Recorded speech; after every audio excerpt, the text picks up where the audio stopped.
democracy, to restore sanity by acting for the American people to restore the campaign finance system. And with that, I yield.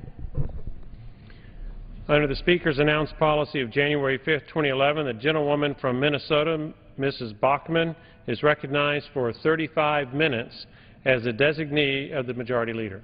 Thank you, Mr. Speaker. I ask unanimous consent that all members may have 5 legislative days in which to revise and extend their remarks and include extraneous material on the subject of my special order. And today, Mr. Speaker, we mark the 20th anniversary. Order. And today, thank you, Mr. Speaker, today we mark the 20th anniversary of Priests for Life, and I am pleased to yield 1 minute to my colleague Jean Schmidt of Ohio.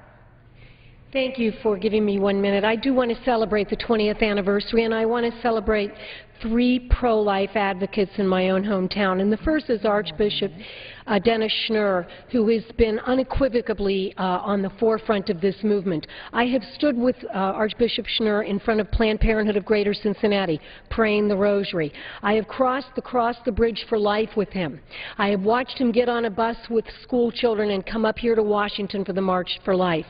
And the Archbishop, Auxiliary Bishop Joseph Binzer is another pro-life advocate who has walked the walk and talked the talk. And most importantly, my own parish priest, Father Michael Cordier, who again has come up here to Washington with a group of students from St. Elizabeth Van Seton, St. Andrew, to March for Life, but most importantly, in his own personal life, has witnessed his brother and his sister-in-law with a very challenged girl, Sophia Cordier, who not only exemplified what the meaning of life is, but as she passed into her eternal reward earlier this year, has become an emblematic portion of the Right to Life movement in Greater Cincinnati. I thank you, and I yield back my time. Mr. Speaker, I now yield to Mr. Wahlberg of Michigan. 3 minutes. I thank the gentlelady, and I thank you for commanding this time to call attention to people, heroes of life like Father Frank Pavone. Congressman Ralph Hall, one of our colleagues, shared a poem with me on the floor one day. Caught my attention. It's called The Anvil. Last eve I passed a blacksmith's door and heard the anvil ring the vespers chime. Looking in, I saw upon the floor old hammers worn with beating years of time. How many anvils have you had, said I, to wear and batter all these hammers so? Just one, said he. And then with twinkling eyes, the anvil wears the hammers out, you know. And so thought I, the anvil called the master's word. For ages skeptic blows have beat upon, and though the voice of falling blows was heard, the anvil's unharmed and the hammer's gone. Father Pavone and others who command the interest in life understand the power of truth, the truth that comes with the Creator, a Creator who has designed life itself for good and for the best interest of all.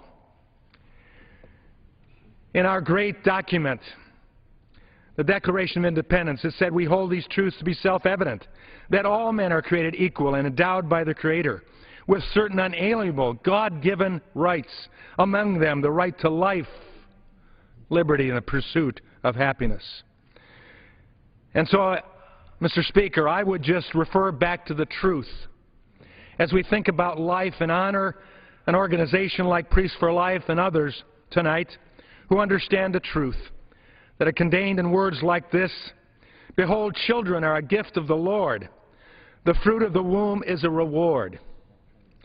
Of the prophet Jeremiah, it said, before I formed you in the womb I knew you. Before you were born, I set you apart. That's life before even the womb was open. And then that beautiful Psalm 139 says, for you formed my inward parts, you wove me in my mother's womb. I will give thanks to you, for I am fearfully and wonderfully made. Wonderful are your works, and my soul knows it very well. My frame was not hidden from you when I was made in secret and skillfully wrought in the depths of the earth. Your eyes have seen my unformed substance, and in your book were written all the days that were ordained for me, when as yet there was not one of them. Father Frank, we thank you for your work and the Priests for Life. We thank all of those who stand for life. And Mr. Speaker, I thank this body for the opportunity to speak to the principle that God created life for a purpose, and we must adore it and continue it on. I yield back. Thank you so much, Mr. Speaker. I now yield to Mr. Chris Smith, the leading voice for the pro-life cause and for the unborn across the United States. Representative Chris Smith of New Jersey. I thank my good friend for yielding and thank her for calling this very important special order. For 2 decades, I, along with countless others, have been moved, inspired, and motivated to defend the weakest and most vulnerable among us by the remarkable life and pro-life witness of Father Frank Pavone. Ordained to the Roman Catholic priesthood by Cardinal John O'Connor in 1988, Father Pavone celebrates 20 years since the founding of Priests for Life, the organization he so effectively leads. A prolific writer and gifted speaker, Father Pavone takes the gospel message of love, forgiveness, truth, and reconciliation, both to friendly audiences who draw encouragement from his messages and to those, especially post-abortive women, who suffer and are in deep pain. I've heard Father Pavone challenge priests to more robustly defend the sanctity of life, especially in their homilies. In promoting the gospel of life, he insists no venue should be forsaken or ignored. Whether it be from the pulpit or in the public square, Father Pavone couldn't be clearer. Speak out with candor, clarity, and compassion. Silence is not an option. Silence, I've heard him say, does a woman contemplating abortion no favor whatsoever. She needs pro-life options, real alternatives, presented in a meaningful way. She needs understanding and genuine support. And others who might help her need to know that their willingness to assist might be the difference between life and death. In like manner, Father Pavone and Executive Director Janet Marana are unceasing in their efforts to tangibly aid post-abortive women who often suffer not only physical damage from abortion, but lifelong negative, emotional, psychological, and spiritual consequences. The Silent No More Awareness campaign provides a safe place for women who have had abortions to grieve and find peace. Amazingly, Father Pavone also steadfastly reaches out to the actual purveyors of death in the abortion industry. This good priest sees not just the abortionist and their enablers committing violence against women and babies, but what might be if we genuinely care about their souls. Father Pavone reminds us that we are to pray for them, care for them, all while tenaciously opposing the deeds that they do. Abby Johnson, a woman who ran a Planned Parenthood abortion clinic for 8 years in Texas, said of Father Pavone, and I quote her, has been a staple in my house for many years, even during my Planned Parenthood years. Every week I would record and watch Defending Life on EWTN. I enjoyed watching him, even if I disagreed. I loved how outspoken he was and how he didn't seem to live in the gray. You know, everything seemed black and white for him. Right and wrong was clear. Abby Johnson goes on to say, I remember watching him during the Terry Schiavo tragedy. I was drawn to his gentle spirit. I had seen two sides of him, or was it? One side was so unabashedly, unapologetically, and passionately against abortion. The other was a man who had an incredibly compassionate heart and a kind spirit. This was the man who was helping a family grieve the loss of their daughter. But now I see they are the same. Father Frank is for life, all life. His compassion for life fuels his passion. Mr. Speaker, Priests for Life turns 20, doing best what it has done so faithfully, defending the least of these as if it were the Lord himself. I thank my good friend for yielding. And I thank you, Mr. Smith, and your important pro-life voice, and thank you for the years of steadfastness on this issue. And we do thank Father Frank Pavone and also Priests for Life. And now I'd like to yield to a wonderful member from Nebraska, Mr. Jeff Fortenberry, an important pro-life voice here in the United States Congress. Well, I thank the gentlelady from Minnesota for the time, and thank you for your stalwart and courageous stand for life tonight. Women deserve better than abortion, and of course celebrating an extraordinary organization such as Priests for Life, who have tried to heal the wounded and protect those who are most vulnerable, is of course an extraordinary cause. Mr. Speaker, as my colleagues and I gather on the floor, I am going to turn the subject to another matter, because we are possibly marking what could possibly be considered one of the most significant turning points in the history of our nation, but it is not a cause for celebration. In America, we have a legacy of principle that undergirds our nation and makes it possible to create prosperity, not just material means, but a flourishing of the potential of each person. And where does that principle come from? Well, we've all heard the line from the earliest of our founding document, the Declaration of Independence.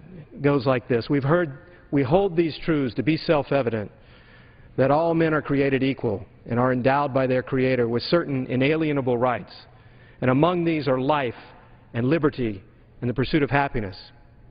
This is the operative philosophical paradigm of our culture, so much so we don't even think about it, that our rights are not conferred by a king or a government, they are inherent, based upon the dignity of each person. And as we worked this out in the early stages of our development of our country, we wrote a Constitution which basically did one thing. It defined power. And it defined power as coming from the consent of the government, consistent with our operative philosophical paradigm of the inherent dignity and rights and responsibilities of each individual person. Beyond that, the consent of the governed turns that power over to representatives, who then make prudential judgments about what is in the common good. We make law and are held accountable by the people in elections. Third, we spread that power out. We developed three branches of government. The Congress makes the law, the President enforces the law, the judiciary interprets the law, in order that we have even more balance of power to ensure that it is not abused. But then we took it a step further. There were still concerns that we had defined where power is coming from the natural inherent dignity of the person, but we also wanted to define what government must not do. And so we wrote the Bill of Rights, the first 10 amendments to the Constitutions. And in the First Amendment, it starts with these words: Congress shall make no law respecting an establishment of religion or prohibiting the free exercise thereof. It continues, or abridging the freedom of speech or of the press or the right of the people peaceably to assemble and to petition the government for a redress of grievances. Now, Mr. Speaker, the threats to religious liberty in our country are often more subtle than in other parts of the world. But as a legislator, what has grieved me deeply is that for the first time in the history of health care in the United States, Americans are being forced to choose to either obey the government or violate their personal convictions. Buried in the President's 2010 health care law was a provision empowering the Secretary of Health and Human Services, Kathleen Sebelius, to issue rules on preventative services. Who could have predicted that she would use her authority, sanctioned by President Obama, to force everyone to purchase drugs and procedures, including abortion-inducing drugs, that violate the fundamental ethical sensibilities of many Americans? No American should be forced to choose between their conscience and their livelihood. No American should be forced to stand for their deeply held reasoned beliefs or stand convicted by government coercion. No American should be forced to choose between their faith and their job. This is wrong. It is a false choice. It is unjust. It is unnecessary. It is un-American, and it is an affront to the very purpose of our government derived from the consent of the governed. America owes its unique character and strength to empowering, protecting, and upholding the inalienable rights of her citizens. Health care should be about the common good, caring for the sick and healing the wounded. Healthcare policy should not be a vehicle to drive divisive ideology, forcing Americans to violate deeply held beliefs. The Health and Human Services mandate violates the fundamental principle of religious liberty and the rights of conscience so dear to this country. America owes its unique character and strength to empowering, protecting, and upholding those rights of her citizens. Mr. Speaker, Karen McGivney-Lechtel, one of my constituents, sent me this email. Quote, "As a woman's health practitioner and a Catholic, I need the ability to stay within my faith boundaries. I would be unable to work if I was required to provide the services this mandate has imposed." Indeed, it is sad that the Health and Human Services ruling seems most perniciously targeted at faith-based providers who are the backstop of compassionate care for our most vulnerable. Throughout our history, the U.S. healthcare system has in large measure owed its success to the doctors and nurses and healthcare providers staffing faith-based institutions. These institutions, including hospitals and university clinics, nonprofit health institutions, serve the common good of all Americans. The government should celebrate the contribution of these faith-based entities who fulfill the mission of helping the sick and serving the poor. Without them, we will see reduced access to high-quality care, especially for vulnerable persons who have traditionally relied on these benevolent organizations of civil society.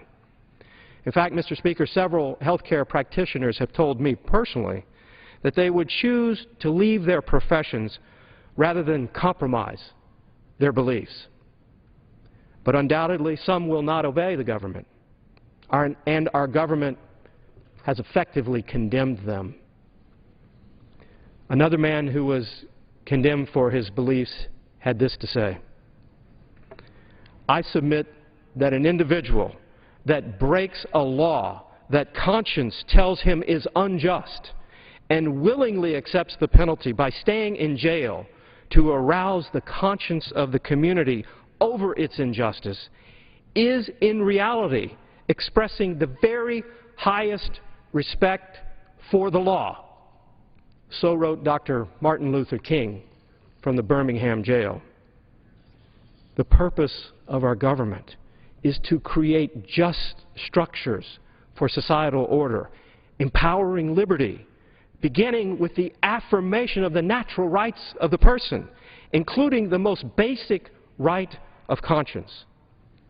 In my office, there is a copy of a draft of the Bill of Rights. The rights of conscience were initially included in that draft, but by the final version, that right was formalized by the concept of religious freedom, perhaps given that the rights of conscience were such an ordinarily understood concept that its fullness did not need provision. James Madison, the architect of the Constitution, wrote this. He declared that conscience is the most sacred of all property, linking conscience rights to the foundation of religious liberty. In 1809, Thomas Jefferson stated that no provision in our Constitution ought to be dearer to man than that which protects the rights of conscience against the enterprises of civil authority. The Health and Human Services mandate violates the fundamental principle of religious liberty and rights of conscience, so dear to our country. No American should be forced to choose between violating their conscience in order to serve the public. From the faith-based hospital to the business person providing health care coverage in their insurance plan to their employees, to the school established for children with special needs.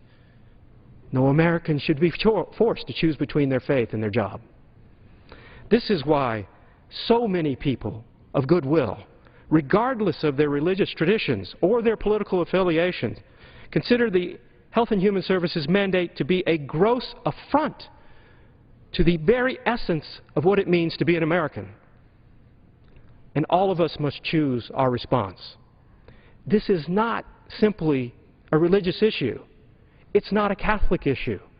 It's not an evangelical issue. It's an American issue. We all have a responsibility to decide, informed by our faith, what our country means to us and what it demands of us in this moment. Last Friday, there was a federal judge who ruled on a court case in this regard, and I think federal Judge John Kane in Hercules versus Sebelius got it right. He had this to say: the government's interests are countered and indeed outweighed by the public interest in the free exercise of religion. With that, I yield back to the gentle lady from Minnesota and thank her for her leadership on this important issue, many others, and thank you for the time.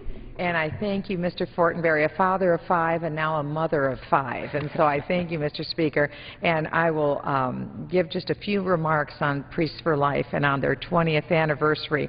Tonight is a very important night because, as we know, it's been 40 years since the infamous Roe versus Wade decision removed legal protection for those who are unborn, the youngest members of our society, those who still remain in the womb of their mother.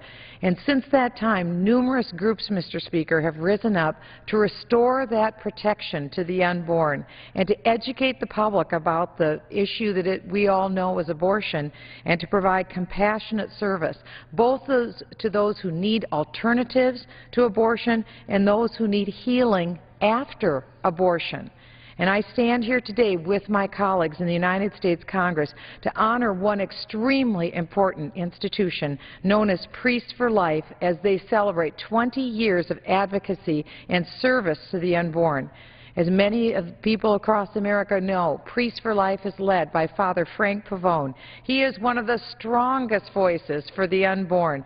Father Frank has been throughout the world as well as for children in America, and he stands strong because, as we know, contrary to what its name might suggest, Priests for Life isn't just for priests and it's not just for Catholics. The work of Priests for Life has enabled Americans of every walk of life, every ethnicity, every faith background, every political affiliation to awaken their consciences about the life issue, to speak up for the unborn. And here's just a few of the outreach efforts, Mr. Speaker, that Priests for Life have been involved in. Every year, Priests for Life holds nearly 1,000 retreats across America for men and women who have lost a child to abortion. Priests for Life also runs the very important Silent No More awareness campaign to mobilize men and women who have lost a child to abortion, but who've gone on to experience healing through God and who now want to share their testimony.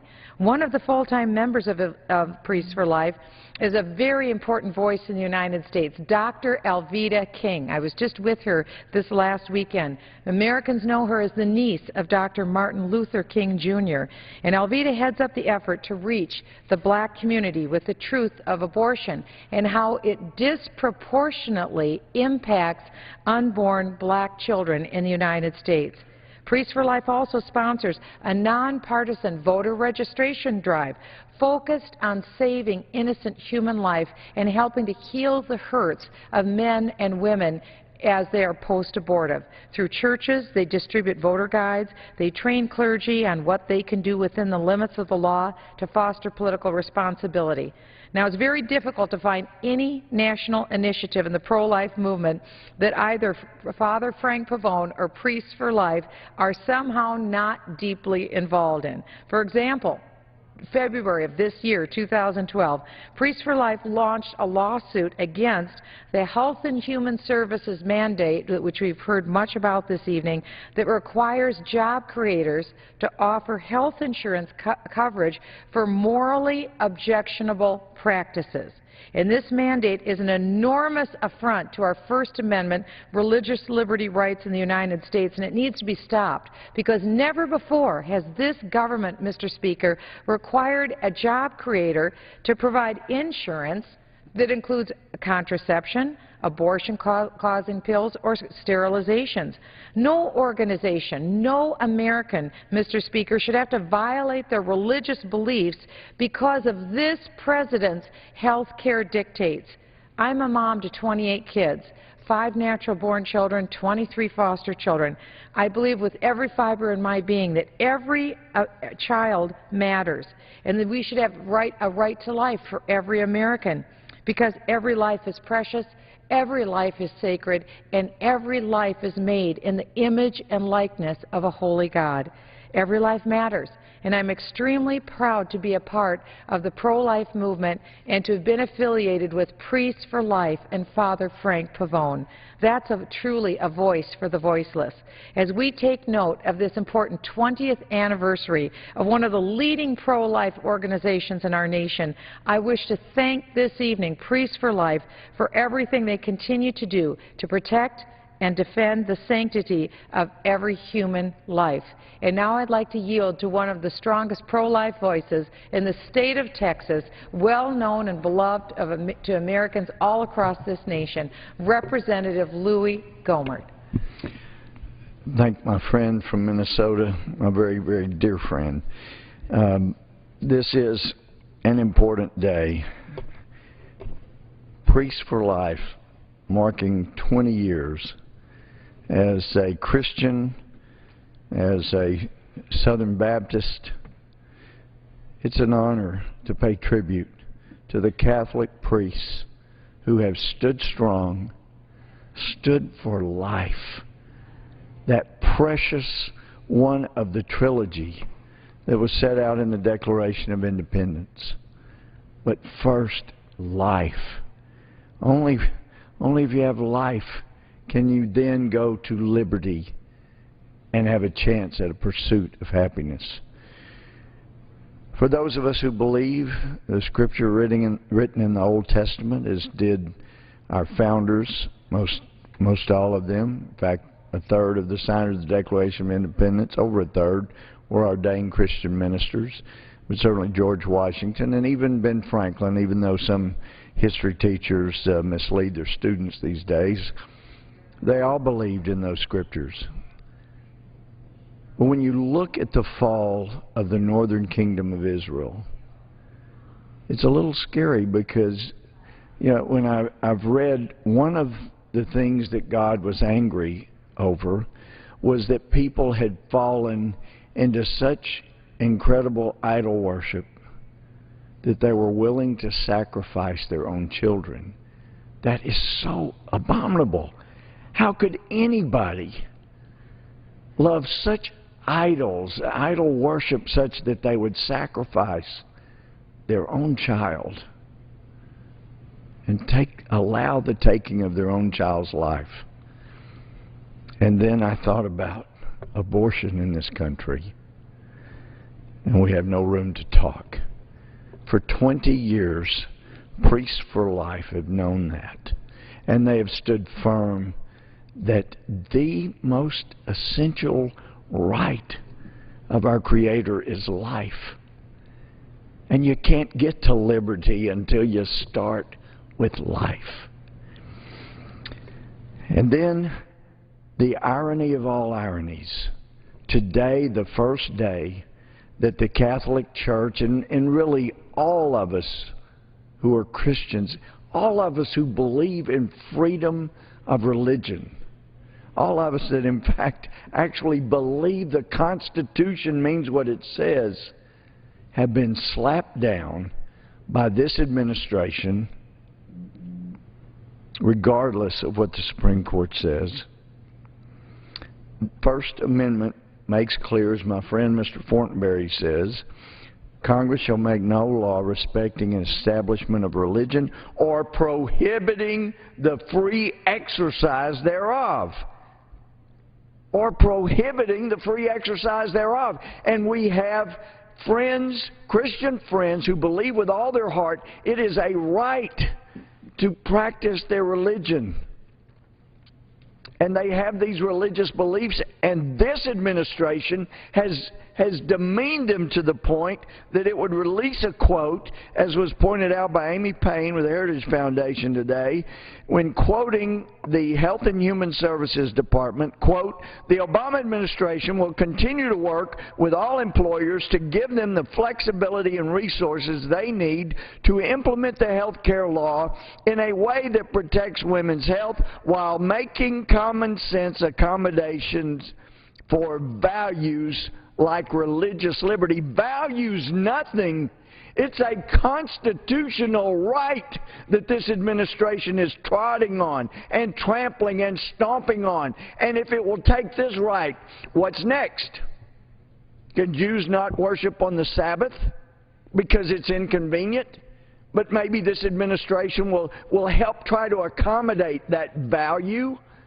Or how about communion? Maybe this administration will find at some point it's really not healthy, and so they'll try to accommodate the religious conviction, the freedom of religion as a value. They'll try to work with people who believe this to the core of their hearts. And you go back to the founding. We didn't even have a constitution. And Ben Franklin sat for 5 weeks virtually listening to all the rancor back and forth. And he finally rises, 80 years old, gout, trouble getting up, overweight, a couple of years or so from meeting his judge. And he points out, we've been going for nearly 5 weeks. We got more no's than I's on virtually everything. And he asks, how has it happened so that we've not once thought of humbly applying to the Father of lights to illuminate our understanding? In the beginning contest with Great Britain, when we were sensible of danger, we had daily prayer in this room. Our prayers, sir, were heard, and they were graciously answered. Now, that's not a deist, and it's someone who does not believe in the accommodation of a religious value. He believed in religious freedom. And not only that, he believed in the power of prayer, because in that same speech that we know is his speech, because he wrote it out in his own hand, he says, "I have lived, sir, a long time, and the longer I live, the more convincing proofs I see of this truth. God governs in the affairs of men. And if a sparrow cannot fall to the ground without his notice, is it possible that an empire could rise without his aid?" Ben Franklin said, "We have been assured, sir, in the sacred writing, not that we're accommodating, but that we believe in. We've been assured in the sacred writing that unless the Lord build it, they labor in vain that build it." He says, firmly believe this. I also believe that without His, God's concurring aid, we'll succeed in our political building no better than the builders of Babel. Now, here we are over 200 years later trying to accommodate what Ben Franklin said that stirred the hearts of those, and even stirred Randolph to say, you know what, let's take a break, let's go listen to a preacher preach the Word all together as a constitutional convention, and then come back. And they did, and they came back with a new spirit, and they gave us a constitution that this administration is now trotting and trampling upon. God, the God of which Ben Franklin spoke, without whom we will succeed in our political building no better than the builders of Babel, is now being told by this administration that they'll accommodate as best they can, but make no mistake, they're trampling on the rights that Priests for Life have been preaching about for 20 years. And with that, I yield back to my friend. I thank our friend from Texas. And I just want to say we've had so many members of Congress that wanted to be down here on the floor this evening, and there was only so much time. I'd like to thank also Congresswoman Black of Tennessee, Congressman Hulskamp of Kansas, Congressman Lankford of Oklahoma, Congresswoman Blackburn of Tennessee, and also I want to thank Congressman Trent Franks of Arizona. We had many, in addition to the members that we'd heard from this evening, Congressman Fortenberry of Nebraska, Congressman Wahlberg of Michigan, and Congresswoman Schmidt of Ohio, in addition to Congressman Schmidt of New Jersey. I want to thank them and also Congressman Fortenberry and Congressman Gomert of Texas and so many other pro-life members of Congress. This is an important night, and we thank Priests for Life for 20 years of standing firm for the cause of the unborn. We will get there yet. Thank you, Father Frank. And Mr. Speaker, I yield back the balance of my time. The chair recognizes the esteemed gentlelady from Minnesota for a motion. Mr. Speaker, I make a motion that this body do now adjourn. The question is on the motion to adjourn. Those in favor say aye. Aye. Those opposed, no. The ayes have it. The motion is adopted. Accordingly, the House stands adjourned until 9 a.m. tomorrow morning. The House today voted for